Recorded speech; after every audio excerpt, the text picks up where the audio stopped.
Didakwa korupsi menerima 44,5 miliar rupiah dari pungli di Kementerian Pertanian. Sejumlah fakta baru kasus mantan Menteri Pertanian Syahrul Yassin Limpo muncul di persidangan. Termasuk dugaan aliran dana yang digunakan untuk keperluan istri, anak, hingga cucu Syahrul Yassin Limpo. Bagaimana kemudian menelusuri aliran dana ini? Dengan adanya dugaan aliran dana, apakah pihak keluarga bisa terjerat pidana? Sudah bergabung Ketua Tim Kuasa Hukum Syahrul Yassin Limpo, Jamaluddin Kudubun, dan juga pakar tindak pidana pencucian uang Yenti Ganarsi. Selamat sore. Selamat sore, Mbak. Selamat sore, Pak Jamal. Baik, saya ke Pak Jamaluddin terlebih dahulu.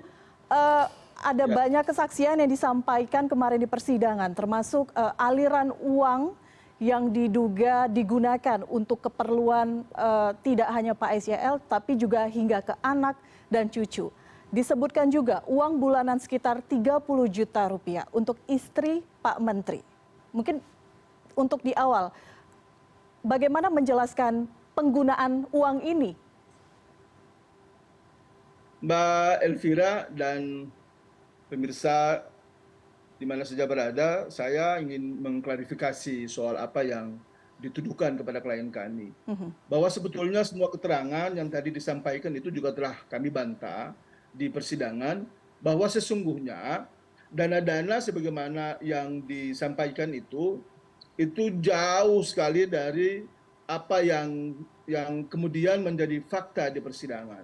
Karena sebenarnya yang terjadi itu adalah ada biaya rumah tangga, kemudian ada biaya dana operasional menteri, kemudian ada biaya jaminan kesehatan, kemudian ada biaya kendaraan dinas, kemudian ada perjalanan dinas menteri, kemudian honorarium untuk setiap kegiatan, dan bahkan jadi narasumber untuk Pak Menteri sendiri itu ada honornya. Nah, dari akumulasi sekian banyak anggaran ini, yang kemudian itu di-switch sebetulnya. Jadi ini separuh dipakai untuk kegiatan ini, yang ini sebagian lagi dipakai untuk kegiatan ini. Sementara yang berkembang lain terkait dengan dugaan yang dialamatkan kepada klien kami. Yang dimaksudkan di-switch itu seperti apa, Pak? Jadi dari sejumlah anggaran itu separuh dipakai untuk misalnya untuk perjalanan dinas, separuh lagi untuk kebutuhan yang lain. Yang itu semuanya adalah dalam rangka menunjang operasional maupun kegiatan menteri. Menteri dalam konteks kedinasan, bukan pribadi. Oke, artinya kalau misalnya ada kebutuhan istri, anak, bahkan hingga cucu, ada informasi juga acara cucu kemudian direimburse ke Kementerian Pertanian? Pertanyaannya Mbak Elvira, siapa yang menyuruh untuk reimburse? Kemudian, apakah anak beliau yang meminta, cucunya, atau perintah dari Pak SYL? Ini yang kemudian tidak ada kesesuaian antara saksi yang satu dengan saksi yang lain. Karena ketika saksi-saksi pada saat itu memberikan keterangan yang dikonfirmasi langsung oleh Pak SYL, dan kami tanyakan itu kepada mereka, mereka mengatakan bahwa tidak pernah berhubungan dengan anak beliau, tidak pernah berhubungan dengan Pak Menteri, dan tidak pernah berhubungan dengan keluarga yang lain. Kecuali dari atasan mereka. Sehingga timbul pertanyaan, kalau begitu itu inisiatif siapa? Itu kreasi siapa? Apalagi ditambah lagi dengan banyak keterangan yang kemudian menyatakan bahwa semua itu direimburse oleh ajudan beliau yang namanya Panji. Nah, pertanyaannya, apakah kemudian Panji ketika itu punya inisiatif sendiri atau disuruh oleh menteri? Nah, itu yang kemudian terbantahkan bahwa tidak pernah Pak Menteri menyuruh itu kepada dia, tapi itu kreasi dia sendiri. Nah, ini tapi yang pihak keluarga mengakui menerima uang itu di luar inisiatif atau tidak inisiatif Panji. Apakah memang menikmati? Nah, ada yang menikmati, ada yang tidak menikmati. Seperti contohnya? Kita juga mesti fair. Yang menikmati adalah misalnya ada tiket yang kemudian dibayarkan. Nah, sebetulnya itu bentuknya pinjaman. Pertanyaan kami di persidangan adalah bahwa apakah ketika apa yang terjadi terkait dengan dana-dana ini pernah dikonfirmasi kepada menteri enggak? Karena setahu kami 2 kali menteri mengeluarkan surat edaran di Kementan bahwasannya ada pengeluaran biaya-biaya yang terkait dengan keluarga itu dilarang keras. Oke, baik. Saya ke Bu Yenti sekarang. Menurut Pak Jamaluddin ada yang putus di sana. Apakah ini inisiatif atau tidak inisiatif? Cara menelusuri ini seperti apa Bu Yenti, aliran dana ini? Ya, terima kasih. Kalau kita mau bicara aliran dana hasil korupsi ya, kita kan bicaranya korupsi nih sekarang. Yang jelas ini tindak pidana korupsi ditangani oleh KPK juga. Jadi kita akan melihat bahwa dari apa yang dilakukan, yang didakwakan ya, sudah sampai didakwakan tindak pidana yang dilakukan oleh Pak SYL, dakwaan. Nah, dakwaan itu kan memeras ya, memeras dan kemudian dapat uang, harusnya kan gitu ya. Memeras kalau di dalam media kan 44M gitu ya. Nah, itu nantinya 44M itu mengalirnya kemana gitu. Itu berarti kalau mengalir kemana, itu berarti Pak SYL sendiri, kalau kita akan melihat aliran, kalau memang itu berasal dari aliran yang 44, sekian M itu berarti terdakwa ini melakukan tindak pidana pencucian uang aktif. Lalu mengalirnya kemana? Nah, siapapun yang menerima itu adalah pelaku pencucian uang pasif, gitu ya, pasif. Karena yang menerima itu misalnya untuk dana. Jadi kita harus betul-betul ada rangkaian memang dari rekening, dari uang, saya nggak tahu apa secara semuanya itu ya, yang 44M itu apakah semua transfer ataukah ada yang cash dan sebagainya. Intinya itu ada dari 44 ini harus mengalir kemana, untuk beli apa, untuk membayar apa. Dan kemudian kita kalaupun kita akan melihat apakah keluarganya terlibat, ini kan yang menjadi masalah. KPK akan mencoba melihat apakah keluarga dari Pak SYL ini bisa terlibat tindak pidana yang sedang didakwakan sekarang. Artinya kemungkinannya kan TPPU, yaitu dalam rangka menerima hasil kejahatan karena ada aliran dana kepada keluarga-keluarga yang seperti disampaikan oleh media ini ya, yang saya baca ya.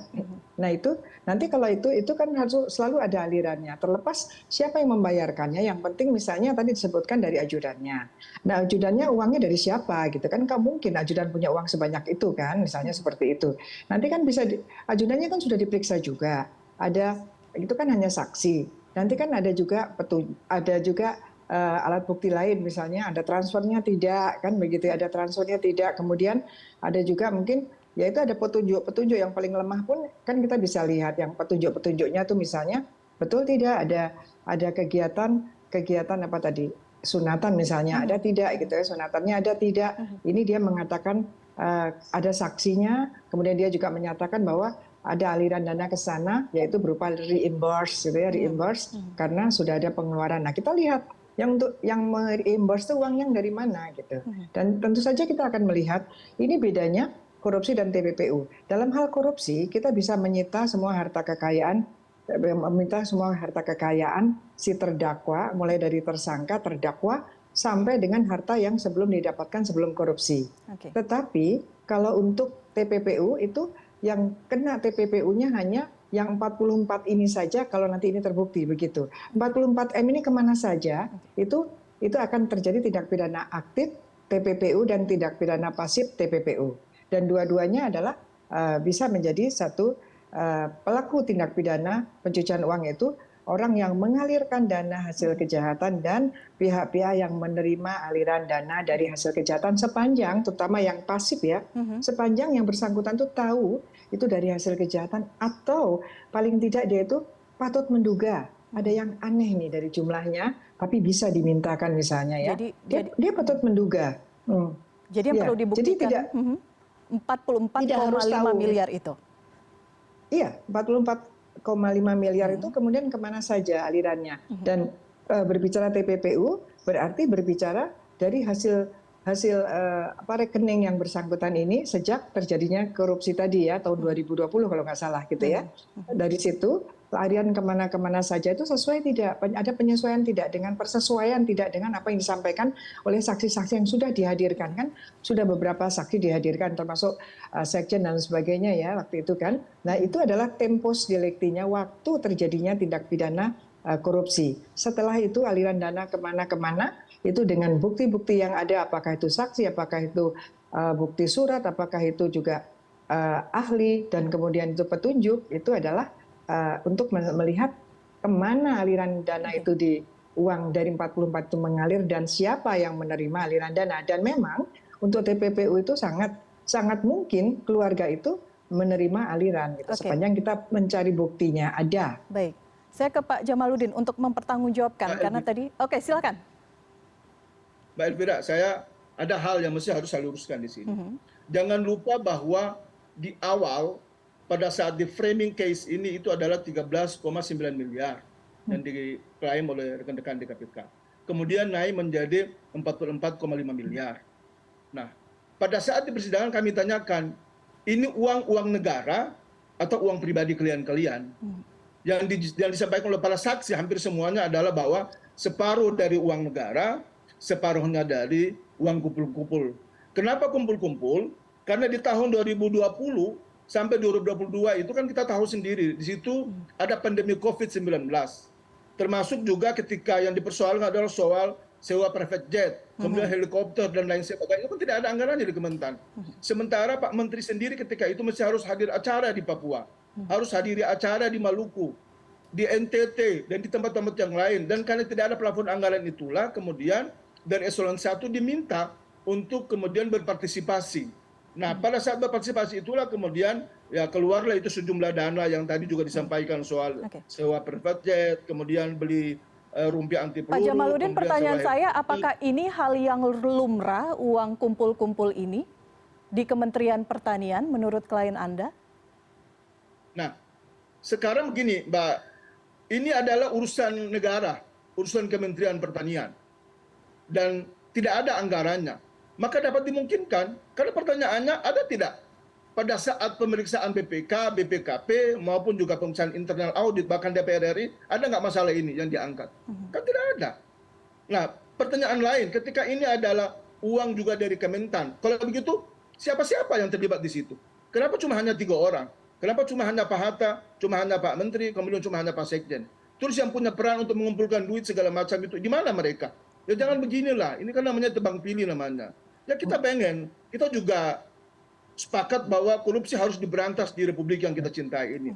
Tapi jangan juga memberi kesan seolah-olah ada yang mesti harus kita pangkas dan ada yang tidak perlu kita pangkas. Nah, itu yang kemudian kami keberatan dari situ. Dan semua ini nanti akan kami tuangkan di dalam nota pembelaan kami, membuka persoalan yang sebetulnya ini juga tidak jelas dalam persidangan itu sehingga menjadi jelas, terang benderang, agar publik juga mesti tahu bahwa yang dilakukan, yang terjadi hari ini itu adalah sebuah bentuk kezoliman. Mbak Elvira bayangkan aja, di Kementan itu 15 triliun.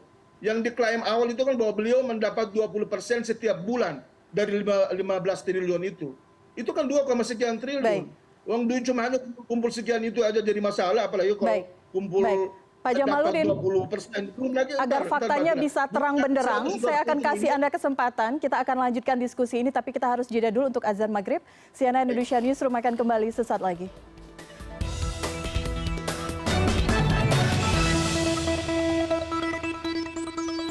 Baik, kita lanjutkan dialog di Newsroom sore hari ini. Masih bersama saya, Ketua Tim Kuasa Hukum Syahrul Yassin Limpo, mantan Menteri Pertanian Jamaludin Kudubun, dan juga pakar tindak pidana pencucian uang Yenti Ganarsi. Saya lanjutkan ke Pak Jamaludin. Pak Jamaludin, jika kemudian apa yang disampaikan saksi kemarin di Pengadilan Tipikor, ada pembayaran, tadi Anda sudah menyebutkan juga untuk charter pesawat misalnya, ada biaya parfum, cicilan mobil Alphard, dan kebutuhan istri, anak, serta cucu Syahrul Yassin Limpo. Apakah kemudian dana-dana ini, karena kita berbicara mengenai TPPU, pertanggungjawaban 44,5 miliar, apakah kemudian dari tim kuasa hukum bisa membuktikan perolehan uang ini adalah betul, perolehan yang legal?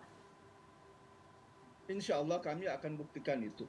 Karena biar publik juga tahu bahwa sesungguhnya yang terjadi dalam persidangan itu adalah fakta-fakta yang kemudian ketika kami cercar berbagai pertanyaan untuk dijawab agar terang benderang, justru mereka bingung dan saling melihat satu dengan yang lain. Ini adalah kesan body language yang memang ya patut untuk kita duga bahwasanya ada apa di balik kasus ini. Padahal kalau mau dipikir-pikir, ngapain ngambil duit itu dari kumpul-kumpul stafnya. Sementara beliau sendiri kelola dana itu untuk KUR aja itu sekitar kurang lebih 120 triliun. Kalau beliau mau ambil aja, yang ambil aja duit yang banyak kayak begitu. Terus ada juga impor daging, kemudian buah, beras, bawang merah, bawang putih, kemudian bahan pokok lainnya. Itu nilainya triliunan rupiah. Artinya pembelaan pihak keluarga tidak mengetahui dari mana aliran ini, meskipun mengakui menikmati aliran dananya. Ada separuh yang mereka menikmati, tapi itu dari uang yang halal. Tapi kemudian di framing oleh para saksi ini seolah-olah bahwa uang itu adalah uang yang tidak benar. Pertanyaannya kalau uang nggak benar, Anda tahu nggak itu adalah pelanggaran. Kalau pelanggaran, kenapa bukan Anda lapor itu kepada pihak KPK ataupun kepada pihak kepolisian maupun kejaksaan? Kenapa Anda biarkan? Oke. Setelah adanya kesaksian ataupun tadi ya kita sudah tahu, publik sudah mengetahui begitu, ada beberapa yang Anda akui aliran halal dan tidak halal tanda kutip. Apakah kemudian pihak keluarga akan mengembalikan kepada negara? Ya, kami bisa pastikan kepada semua pemirsa bahwa yang namanya sesuatu yang itu bukan menjadi hak mereka, maka mereka akan kembalikan. Oke, Pertanyaannya selama ini, apakah mereka menyampaikan itu atau tidak kepada Pak Menteri, kepada keluarganya? Semua cari muka kok. Jadi kemudian jangan seolah-olah dilemparkan permasalahan ini kepada Pak Menteri dan keluarga. Baik. Terus yang selama ini Anda lakukan, yang Anda sadar dan tahu bahwa itu adalah melanggar aturan, kenapa harus Anda lakukan? Apakah disuruh sama Pak Menteri? Kan bukan. Disuruh sama keluarga? Kan bukan. Baik, sekarang saya ke Bu Yanti. Bu Yanti, jika kemudian ada statement seperti ini, apakah ini juga bisa menutup celah pidana atau sebaliknya? Ya gini, kalau saya sepakat tadi pertama yang berkaitan dengan jangan dilokalisir hanya 3 orang saja, itu saya sepakat ya. Sepakat, karena kan itu korupsinya dulu juga, korupsi, walaupun kita bersama-sama bisa dalam satu berkas ya, korupsi langsung TPPU-nya, tetapi korupsi yang terlibat korupsi itu siapapun yang terlibat itu harus betul-betul jelas gitu ya. Artinya bagaimana ada permintaan kan kalau nggak salah kan disebutkan juga sebagai apa stafsusnya juga kan ada ya yang menyampaikan itu, baru dia ke sekjen atau ke dirjen lah itu nanti itu semua kan sudah diperiksa itu. Nah kemudian ada uang-uang yang kemudian termasuk yang dikumpulkan tadi kalau saya tidak, tapi tentu lawyer lebih tahu karena beliau kan lah hadir terus di pengadilan. Kalau saya kan lihat di berita ya. Tetapi dari berita-berita, kesimpulan berita-berita itu kan disebutkan bahwa antara lain juga ada permintaan untuk mengumpulkan uang, yang ngepul uang untuk antara lain untuk kurban pada waktu itu kan gitu antara lain ya. Ada yang tidak mau, ada yang mau dan lain sebagainya. Dan kemudian pada akhirnya saya juga tidak tahu ya Pak bahwa kalau tadi yang 14 sekarang menjadi 44,5 kan saya mengikuti saja. Tapi semua itu harus jelas, memang 44,5 itu harus memang ada aliran dari uang negara ya, uang negara apakah itu melalui dirjennya ataukah itu melalui sekjennya atau siapapun itu ya, itu memang harus ada dan harus jelas. Kenapa mereka itu kalau itu memang perintah Pak Menteri melalui Stafsus kalau nggak salah gitu ya, melalui Stafsusnya, kemudian kepada sekjen atau kepada kepala rumah tangga lah tadi saya dengar ya gitu, itu adalah perintahnya. Nah, kenapa dia mau melakukan seperti yang ditanyakan oleh Pak Jamal, kenapa mau melakukan, kan itu melanggar hukum. Nah, nanti kita akan lihat apakah mereka itu melakukan memang dalam posisi memang tidak bisa menolak, ataukah memang mereka sebetulnya bisa tidak melakukan. Ini juga harus didalami. Jadi di korupsinya sendiri harus tidak mungkin hanya 3 orang gitu menurut saya ya, sejak awal tuh hanya 3 gitu. Dari mereka itu seandainya mereka mengumpulkan, apakah yang dikumpulkan itu semua ke Pak Menteri? Apakah mereka juga tidak menikmati dan kemudian juga tidak ke keluarganya? Tetapi karena ini sudah ada dakwaan seperti ini dan ada uang yang dikorupsi dan kemudian sudah mengalir, yaitu mesti ada TPPU-nya, harus ada TPPU-nya gitu. Tinggal kan ada TPPU, peristiwanya ada, hanya tinggal sekarang apakah pengadilan bisa membuktikan orang-orangnya, tersangkanya dan terdakwanya siapa dan kemudian nanti terbukti sebagai pelakunya gitu. Baik, kita tunggu seperti apa pembuktiannya, fakta-fakta persidangan selanjutnya akan berlangsung pekan depan. Bu Yanti, terima kasih. Pak Jamaludin, terima kasih sudah berbincang bersama kami di CNN Indonesia Newsroom. Selamat sore. Selamat sore Pak Jamaludin, Mbak Elvira, terima kasih.